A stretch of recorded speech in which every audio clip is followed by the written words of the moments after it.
Hi friends, இன்றைக்கி நம்ம ரெய்னர் ஷீனோட episode 4 தான் பார்க்க போகிறோம். இந்த ட்ராமா சீரிஸ் யாருக்கு பிடிச்சிருக்கோ இப்போவே கமெண்ட் பாக்ஸில் ஆஜராயிருங்க. ஸோ வாங்க வீடியோக்குள்ளே போகலாம். வீடியோக்குள்ளே போகிறதுக்கு முன்னாடி நம்ம வாய்ஸ் ஓவர் தமிழ் சேனலை சப்ஸ்கிரைப் பண்ணாதங்க, மறக்காமல் சப்ஸ்கிரைப் பண்ணிக்கோங்க. இன்ஸ்டாகிராமில் ஃபாலோ பண்ணாதீங்க, ஃபாலோ பண்ணிக்கோங்க. இப்போ வாங்க கதைக்குள்ளே போகலாம்.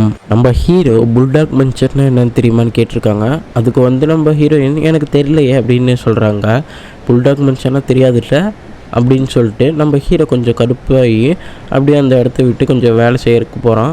அந்த நேரம்னு பார்த்து நம்ம ஹீரோயின் திரும்ப ஹீரோக்கிட்ட போய், முதல்ல நான் கேட்டதுக்கு பதில் சொல்லி ஹீரோ, நீ ஏன் அந்த நினைவு சின்னத்தை உடச்சி அப்படின்னு கேட்குறாங்க. அது என்னோடய பர்சனல், அது எதுனாலையும் நான் உடச்சேன், உனக்கு தேவையில்லை, அதை பற்றி தெரிஞ்சுக்கணுமான்னு கேட்டதுக்கு ஹீரோயின் ஆமான்னு சொல்கிறாங்க.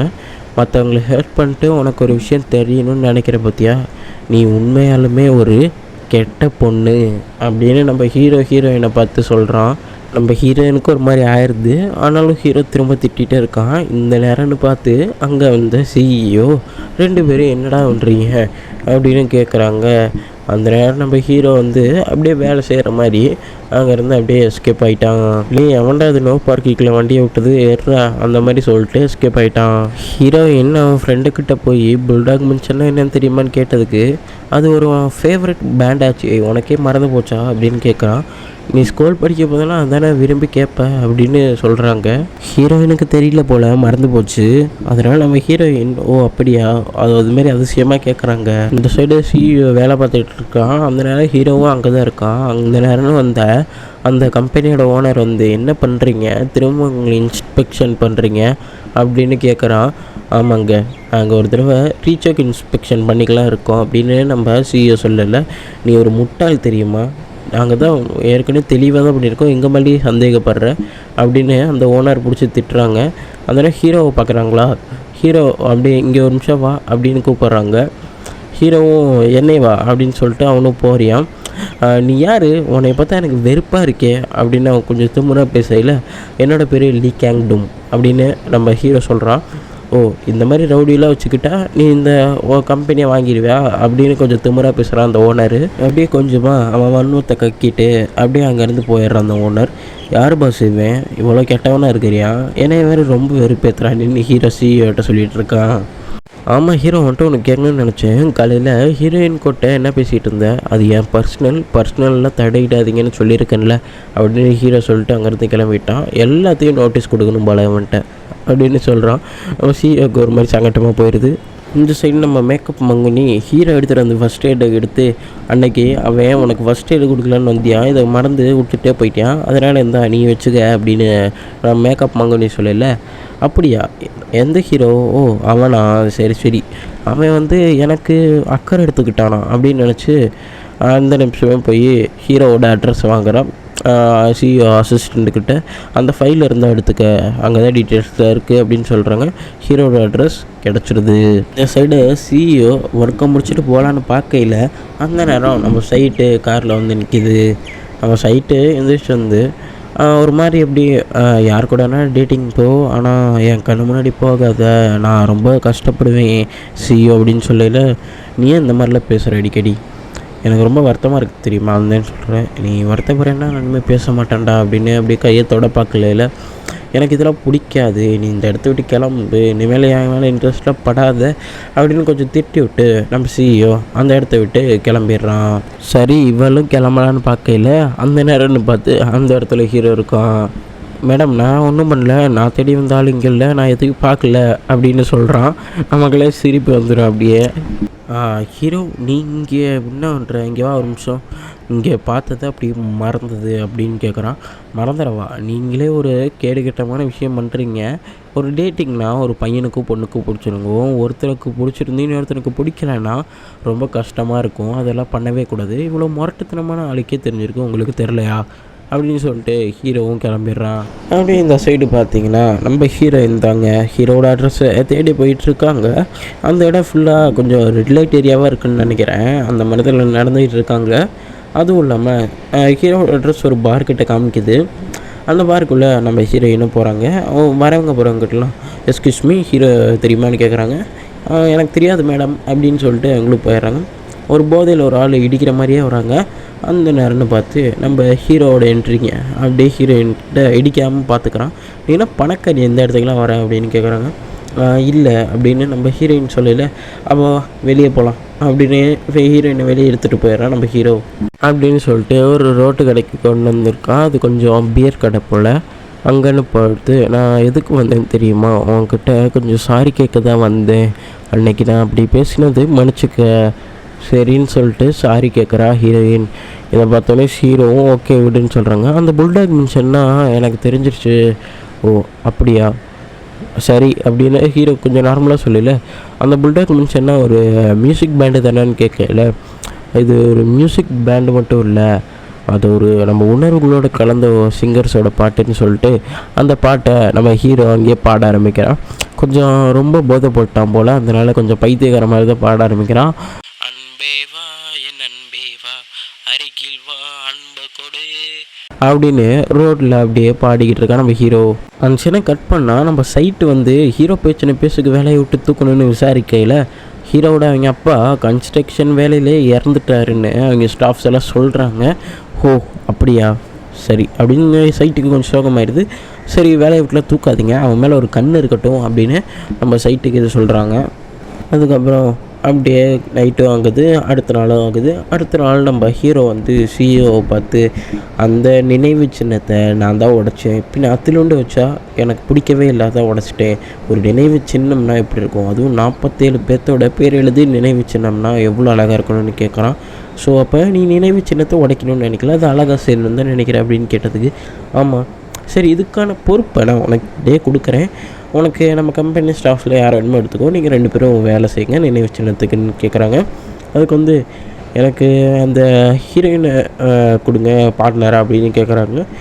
நீ ஏன் ஹீரோயினை கேட்குற, ஏன்னா இவங்க எல்லாத்துக்கும் தெரிஞ்ச பொண்ணு அவள் தான் அப்படின்னு நம்ம ஹீரோ சொல்கிறாங்க.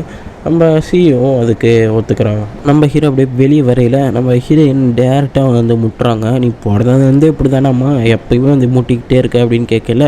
அம்மா நீ என்ன இங்கே பண்ணுற அப்படின்னு கேட்குறாங்க. இனிமேல் நம்ம அடிக்கடி சந்திக்க வேண்டியதாக வரும் அப்படின்னு சொல்லிட்டு நம்ம ஹீரோ அந்த இடத்த விட்டு அப்படியே கிளம்பிடுறான். நம்ம சிஇஓ ஹீரோயினை பார்க்க வந்திருக்கான், எதுக்குன்னு தெரில. நீ எனக்கு என் கூட காரில் வந்தியில் அந்த நேரத்தில் இதை லஞ்ச் பாக்ஸை மறந்து விட்டுன்ட்டு இந்த வச்சுக்க அப்படின்னு சொல்கிறாங்க. இன்னும் நீ மறந்து வச்சுட்டு உன்னோட ஸ்கெட்ச் புக்கை மறந்து வச்சுட்டுன்னு கொடுக்குறாங்க. ஹீரோயின் வாங்கி வச்சுக்கிறாங்க. அந்த ஸ்கெட்ச் எனக்கு ரொம்ப சூப்பராக பிடிச்சிருக்கு தெரியுமா அப்படின்னு சிஇஓ சொல்லல. அப்படியே அங்கேருந்து கிளம்பலான்னு பார்க்கல, அதை நான் வாஷ் பண்ணி வச்சுருக்கேன்னு சொல்லிட்டு போகிறான். நம்ம ஹீரோயின் திறந்து பார்க்கல, அப்படியே ஃபுல்லாக ஃபுட்டை நிரம்பி இருக்குது.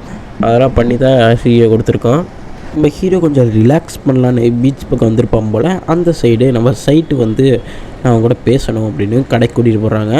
நம்ம ஹீரோ தான் கூட்டிகிட்டு வந்திருக்கான் போல். நம்ம ஹீரோயினோட அப்பா கடைக்கு, நூடுல்ஸ் கடைக்கு. நான் உன்ட்ட ஒரு விஷயம் கேட்கட்டான்னு கேட்குறாங்க. அது சொல்ல தானே கூப்பிட்டு வந்தீங்க, இல்லைன்னா நீங்கள் எதுக்கு கூப்பிட்டு வர போகிறீங்க அப்படின்னு சொல்லிட்டு சரி என்ன விஷயம் அப்படின்னு சொல்லுங்கன்னு நம்ம ஹீரோ அந்த சைட்டுக்கிட்ட சொல்லல. ஒன்றும் இல்லை, இந்த கம்பெனி ஓனருக்கு உங்கள் அப்பா இந்த கன்ஸ்ட்ரக்ஷனில் தான் இறந்தாருன்னு தெரியுமான்னு கேட்குறான். அதை பற்றி உனக்கு எதுக்கு, என் பர்சனலில் தயவு செஞ்சு தலையிடாதீங்க, அடிக்கடி நீ ஹெல்ப் பண்ணிட்டே இருக்கீங்க நிறைய பேர், அதுவும் இல்லாமல் அவருக்கெல்லாம் தெரியுங்கிற அவசியமே எனக்கு தேவையில்லைன்னு கொஞ்சம் ஹாஷாக பேசுகிறான் நம்ம ஹீரோ. உன்னோட நிலைமையும் எனக்கு புரியுது, சரி அடுத்த தடவை நம்ம பியர் அடிச்சுட்டே பேசலான்னு சொல்லிட்டு அவங்களுக்கு தெரிஞ்சிச்சுல ஒரு விஷயம் அப்படின்னு சொல்லிட்டு நம்ம சைட்டு கிளம்பிடுறான் அங்கேருந்து. அப்படியே அடுத்த நாள் வந்து எல்லாருமே அவங்க ஒர்க்கை அப்படியே பார்த்துட்டு இருக்காங்க. நம்ம ஹீரோயின் சைட்டை செக் பண்ண வந்திருப்பான் போல். அந்த நேரம்னு பார்த்து அந்த மேனேஜர் கூப்பிட்டு அப்போ வர்றதெல்லாம் மழைக்காலம் தான், நான் அதனால் நம்ம ஃபாஸ்ட்டாக வேலையை முடிக்கணும், கொஞ்சம் ஸ்ட்ராங் படுத்தினா இப்போ தான் மழையில் எந்த விபத்தும் நடக்காமல் இருக்கணும் அப்படின்னு கொஞ்சம் அட்வைஸ் பண்ணுறாங்க. நம்ம ஹீரோயின் டிசைனில் எடுத்துகிட்டு கரெக்டாக தான் வந்திருக்கா. அப்படியே கொஞ்சம் லஞ்ச் டைமாக ஆயிடுது. நம்ம ஹீரோ வந்து ஹீரோயினை கூப்பிட்றான். இன்னும் என்ன சாப்பிட்லையா அப்படின்னு கேட்டதுக்கு சாப்பிட்ணும், என் கூட சாப்பிட்லான்னு சொல்லிட்டு 2 பேரும் ஒன்றா ஒரு ஹோட்டலில் சாப்பிட்றாங்க. நம்ம ஹீரோயின் தான் விட்டு வெளுத்து வாங்குறான். நம்ம ஹீரோ வந்து சாப்பிடவே இல்லை. என்ன ஹீரோ நீ சாப்பிட்லையான்னு கேட்டதுக்கு எனக்கு இந்த சாப்பாடெலாம் பிடிக்காது அப்படின்னு நம்ம ஹீரோ சொல்கிறான். இதை நீ முன்னாடியே சொல்லியிருக்கலாம்ல அப்படின்னு கேட்கல. நீ முன்னாடியே கேட்டிருக்கலாம்ல, நீ ஏன் வந்து உட்காந்துட்டு இவ்வளோ திங்கிறியே, அதுவும் இந்த பாயில்டு சிக்கன்லாம் திக்கணும்னு எனக்கு அவசியமே இல்லை, அது மாதிரி உன்னை மாதிரி குண்டாகும் அப்படின்னு கேட்குறான்.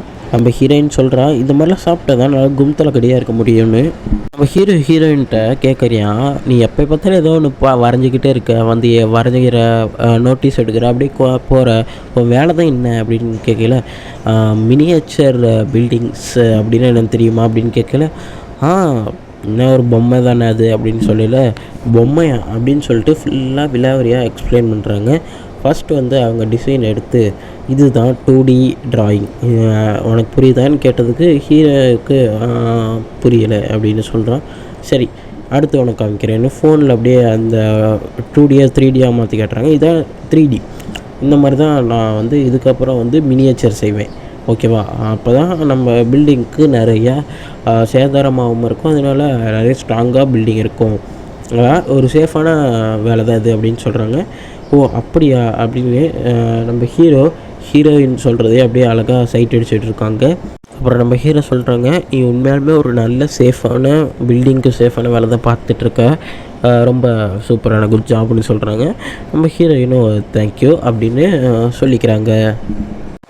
சரி நீ சாப்பிட்டியா, இங்கேருந்து கிளம்பலாம் அப்படின்னு நம்ம ஹீரோ எந்திரிக்கையில் சரி சாப்பிட்டான் அப்படின்னு சொல்லிட்டு போவையில் 2 பேரும் ஆளுக்கு ஒரு ஐஸ்கிரீம் பிடிச்சிக்கிட்டு போயிடுறாங்க. போவையில் ஹீரோ கொஞ்சம் எப்போயுமே லோக்கலாக தானே பேசுவியா, அந்த மாதிரியே பேசுறியா, நீ ஏன் எப்போயுமே இப்படியே பேசுகிற, என்கிட்ட எல்லா பொண்ணுக்கிட்டே இப்படி தான் பேசுவேன்னு கேட்கல. ஏன்னா நம்ம 2 பேத்துக்கும் ஒரே ஏஜ் இல்லை, அதனால தான் அப்படின்னு சொல்லல. ஒரே ஏஜ் அங்கேயும் உன் டேட் ஆஃப் பர்த் சொல்லுன்னு பார்க்கல. என்ன டேட் ஆஃப் பர்த் தான் கேட்கல, என்ன என் மேலே இன்ட்ரெஸ்ட்டாக இருக்கியா அப்படின்னு கேட்குறியான். இதை கேட்டோன்னே ஹீரோயினுக்கு ஒரு மாதிரி ஆகிடுது. அப்படியே திரும்ப ஹீரோ பின்னாடியே போகிறான். நீ ஏன் இப்படி இருக்கிற எப்போயுமே அப்படின்னு சொல்லிட்டு அப்புறம் ஹீரோ வேலையை பார்க்க போகல. நீங்கள் ஒரு நாள் ஓட்டி பார்க்கணும்ப்பா அப்படின்னு சொல்கிறாங்க. ஓட்டியா நான் பார்க்கணுன்னு எனக்கு என்ன பண்ணுவீங்க, நான் கேட்குறப்போ ஒரு டியூட்டியை மாற்றி தாங்கன்னு கேட்குறான். சரின்னு சொல்லிடுறாரு மேனேஜர். இந்த சைடு நம்ம ஹீரோயின் வேலை பார்க்குறத நம்ம ஹீரோ அப்படியே அந்த மேனேஜ்மெண்ட் ஆஃபீஸில் இருந்து அப்படியே சைட் அடிச்சுட்டு இருக்கான். அந்த நேரத்துக்கு ஹீரோவோட்ட ஒரு குரல், அவங்க அப்பாவை முகம் அப்படியே தெரியுது, அவர் இறந்து போனது. அப்படியே என்ன சந்தோஷமாக இருக்கியான்னு கேட்கல. ஹீரோக்கு ஒரு மாதிரி ஆயிடுது. அந்த சீன் அப்படியே கட் பண்ணால் ஹீரோ அப்படியே வீட்டுக்கு போகிற வழியில் அந்த பாட்டி எக்ஸசைஸ் பண்ணுறதை பார்க்குறான். பின்னாடி போய் அப்படியே பயமுறுத்திட்டான். பாட்டி என்ன பண்ணுறீங்க தம்பி, நான் எக்ஸசைஸ் பண்ணுறேன் பயமுறுத்திட்டியாடா அப்படின்னு கேட்கல. சரி வாங்க நம்ம வீட்டுக்கு போகலாமா அப்படின்னு சொல்லிட்டு இந்த வரண்டா 2 பேரும் சேர்ந்துவே வீட்டுக்கு போகலாம் அப்படின்னு சொல்லிட்டு பாட்டியும் நம்ம ஹீரோவும் சேர்ந்து அவங்க வீட்டுக்கு போகிறாங்க. நம்ம ஹீரோவுக்கு ஓனர்கிட்ட வந்து ஃபோன் வருது. என்னென்னு போய் பார்த்தா நம்ம ஓனர் வந்து அந்த ஹீரோவுக்கு வந்து அப்பாயின்மெண்ட் கொடுத்துட்டான் போல் ஒரு வேலைக்கு, அந்த நினைவு சின்னம் பார்க்குறப்போ வேலைக்கு. சரின்னு சொல்லிட்டு ஓனர் வாங்கிக்கிறான். இதை சொல்லவா இவ்வளோ நேரம் கூப்பிட்டீங்க அப்படின்னு கேட்குறான் நம்ம ஹீரோ. பின்ன நானப்பா வருவேன், உன் மேலே எல்லோரும் நம்பிக்கை வைக்கிறதுனால தான் நான் உன் மேலே நம்பிக்கை வச்சுருக்கேன், பார்க்கலாம் நீ எப்படி வேலை செய்கிறேன்னு அப்படின்னு சொல்லிட்டு, அப்படி உன்னைய பார்க்க நானாக வருது, அதனால தான் உன்னைய வர சொன்னேன் அப்படின்னு நம்ம ஓனருக்கு தான் சொல்லலை. அதே நேரத்தில் அதே ஆஃபீஸில் நம்ம ஹீரோயினுக்கு ஒரு மீட்டிங் நடக்குது. 4 பேர்த்துக்கும் அதில் நம்ம ஸ்பெஷல் கெஸ்ட்டும் இருக்காங்க. இவங்களாம் ஒரு கருத்து எடுத்து வைக்கிறாங்க. அதுக்கு ஆப்போசிட்டான கருத்து நம்ம ஹீரோயின் தவறான கருத்து எடுத்து வச்சுறாங்க. இதனால் கோவப்பட்ட அந்த ஓனர் வந்து நல்லா எக்ஸ்பர்ட்டாக தான் கூட்டிகிட்டு வந்திருக்கேன்னு சொல்லல, நம்ம சைட்டு வந்து ஒரு உண்மையான கருத்தை எடுத்து வைக்கிறா, இது ஹீரோயினுக்கு தெரியுது அப்படின்னு சொல்லிட்டு நீங்கள் வெளியே போங்க அப்படின்னு கோவமாக சொல்லிடுறாங்க. சரின்னு சொல்லிட்டு நம்ம ஹீரோயின் வெளியே போயிடுறாங்க. ஹீரோயின் அப்படியே கொஞ்சம் சேடாக வெளியே போயிட்டு படிக்கட்டுலேயே அப்படியே கொஞ்சம் உக்காந்துக்கிறாங்க. நம்ம ஹீரோயின் அவங்க காலில் அடிபட்டுச்சுல அந்த குழியில் விழுந்தனால அதை எடுத்து அப்படியே பார்த்துட்ருக்கையில் நம்ம ஹீரோ பக்கத்துலேயே நிற்கிறையான். யாரா அது அப்படின்னு அவங்க அப்படியே ஹீரோயின் பார்க்கையில் பார்த்தா நம்ம ஹீரோ நீ என்ன பண்ணுற அப்படின்னு கேட்கல. நீ அவமானப்பட்டதெல்லாம் நான் கேட்டுட்டேன்ப்பா அப்படின்னு சொல்லல. எல்லாத்தையும் கேட்டுட்டியான்னு சொல்லிட்டு ஆமாப்பா எல்லாத்தையும் கேட்டேன் அப்படின்னு ஹீரோ சொல்லலை அப்படின்னு நம்ம ஹீரோ அப்படியே புலம்புற. நான் ஒரு முட்டாள் மாதிரியே இருக்கேன்டா, முட்டாள்றா நான், எனக்கு எதுவுமே தெரிலன்னு சொல்லல. என்னை விட உனக்கு நிறையவே தெரிஞ்சிருக்கு, இப்போ நானும் எங்கே போய் முட்டிக்கிறதுன்னு கேட்குறியா நம்ம ஹீரோ முட்டாள் மாதிரி பண்ணாதுன்னு கேட்டதுக்கு, முட்டாள் மாதிரி இல்லைடா நான் ஒரு முட்டாள் தான்டா அப்படின்னு சொல்லிட்டு நம்ம ஹீரோயின் அழுதுட்டு இருக்காங்க.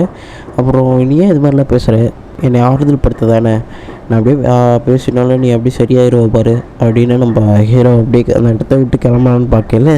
ஹீரோ அப்படியே கிளம்புறான். அந்த நேரம் பார்த்து நான் உங்கள் வீட்டுக்கு வந்துட்டுவா அப்படின்னு கேட்குறான். சரி வா அப்படின்னு சொல்லிட்டு நம்ம ஹீரோவோட வீட்டுக்கு அழைச்சிட்டு போகிறான் ஹீரோ. ஏன்டா நீ தப்பான அட்ரஸை போட்டு வச்சுருக்காங்க அப்படின்னு கேட்கல, சும்மா தான், அப்புறம் வீடு தேடி வந்து கேட்குறக்கா அப்படின்னு நம்ம ஹீரோ அப்படியே காமெடி பண்ணிகிட்டு இருக்கையில நம்ம ஹீரோவோட வீடு வந்துடுது. நம்ம ஹீரோயினும் அவங்க வீட்டுக்கு போகிறாங்க. வீடு நம்ம கீழே இல்லை, நம்ம வீடு எங்கே இருக்குன்னு உங்களுக்கே தெரியும்ல, டெரஸில் தான் இருக்குது, மாடியில் தான் இருக்குது. நம்ம ஹீரோயின் இதை பார்த்தோன்னே ரொம்ப சந்தோஷப்படுறாங்க. மாடியில் இந்த மாதிரி ஒரு செட்டப்பான்னு சொல்லிட்டு அங்கே ஃப்ரிட்ஜில் வந்து ஒரு பியர் எடுத்து நம்ம ஹீரோயினுக்கு கொடுக்குறோம். நம்ம ஹீரோ பார்த்தா அது கூலிங்கே இல்லை, என்ன கூலிங் இல்லாத குடிக்கிறேன், ஆமாம் அது ரிப்பேரு அப்படின்னு சொல்கிறியான். பக்கத்தில் அந்த புக்கை ஹீரோயின் எடுத்துகிட்டு இந்த மாதிரி புக்கெல்லாம் படிப்பியா அப்படின்னு கேட்கல, நீயும் படித்து பாரு நல்லா இருக்குன்னு சொல்கிறான். அப்படியே ஹீரோயின் படிக்கிறத அப்படியே ஹீரோ அப்படியே பார்த்துட்ருக்கான். ஹீரோயின் அப்படியே கொஞ்சம் க்யூட்டாக அப்படியே காமெடி பண்ணிட்டு படிக்கிறாங்க. அந்த கையில் புஷ்ஷுன்னெலாம் பண்ணிட்டு சூப்பராகவே படிக்கிறாங்க. நம்ம ஹீரோயின் எல்லா வேலையும் முடிச்சுட்டு வீட்டுக்கு வந்து பார்த்தா ஹீரோ எங்கள் அம்மா சரக்கு அடிச்சிட்டு இருக்காங்க. நீங்கள் அடிக்க நான் பார்த்துட்டேன் அப்படின்னு ஹீரோயின் சொல்கிறாங்க. அவங்க தங்கச்சியாக இருந்ததை அவங்க ஃபேமிலியால் ஏற்றுக்கவே முடியல, அவங்க அம்மாவால் முக்கியமாக ஏற்றுக்கவே முடியல. ஹீரோயினால் என்ன பண்ண முடியும், அதான் போய் கட்டி பிடிச்சிக்கிறாங்க அவங்க அம்மாவை. அப்படியே கொஞ்சம் ஆறுதலாக இருக்கட்டுமே தான். நம்ம ஹீரோ நைட்டு ஃபுல்லாக ஹீரோயினை பற்றி தான் நினச்சிக்கிட்டு இருக்கான். ஹீரோயின் புக்கு படித்தது அது எல்லாத்தையும் நினச்சி என்ன இவன் மனசை விட்டு போக மாட்டேங்கிறாளே அப்படின்னு நினச்சி நம்ம ஹீரோ ஃபீல் பண்ணிக்கிட்டு இருக்கான். அதுக்கு அடுத்த நாள் நம்ம ஹீரோயினும் அந்த நினைவு சின்னத்தை பார்க்க கிளம்புறாங்க. அங்கே போய் பார்த்தா எல்லாமே குட்டி குட்டியாக இல்லைன்னா ரொம்ப சின்னதாக கொஞ்சம் அழகாக இல்லாத மாதிரி இருக்குது. நாங்கள் கொஞ்சம் வித்தியாசமாக எதிர்பார்க்குறோம் அப்படின்னு நம்ம ஹீரோயின் சொல்லையில், ஆமாம் கொஞ்சம் வித்தியாசமாக இருந்தால் காட்டுங்கன்னு சொல்லையில் அவர் சொல்கிறாரு, நினைவு சின்னங்கிறது வந்துப்பா நம்ம இறந்தவங்கள நினச்சி அந்த சின்னத்தை பார்த்து ஒரு ஞாபகமாக அழுதுட்டு போகிறது தான், அந்த மெமோரியல், அந்த மெமரிக்காக தான்ப்பா அப்படின்னு சொல்லல, நீங்கள் கொஞ்சம் யோசித்து பார்த்துட்டு வாங்க அப்படின்னு சொல்கிறாங்க. ஸோ அது கொஞ்சம் ப்ளாஃப் ஆகிடுச்சு பிளானு. நம்ம ஹீரோயின் பேசிக்கிறாங்க. போச்சு இப்போ என்ன பண்ணலான்னு கேட்கல, நம்ம ஹீரோயின் வந்து பாட்டு போடுறாங்க.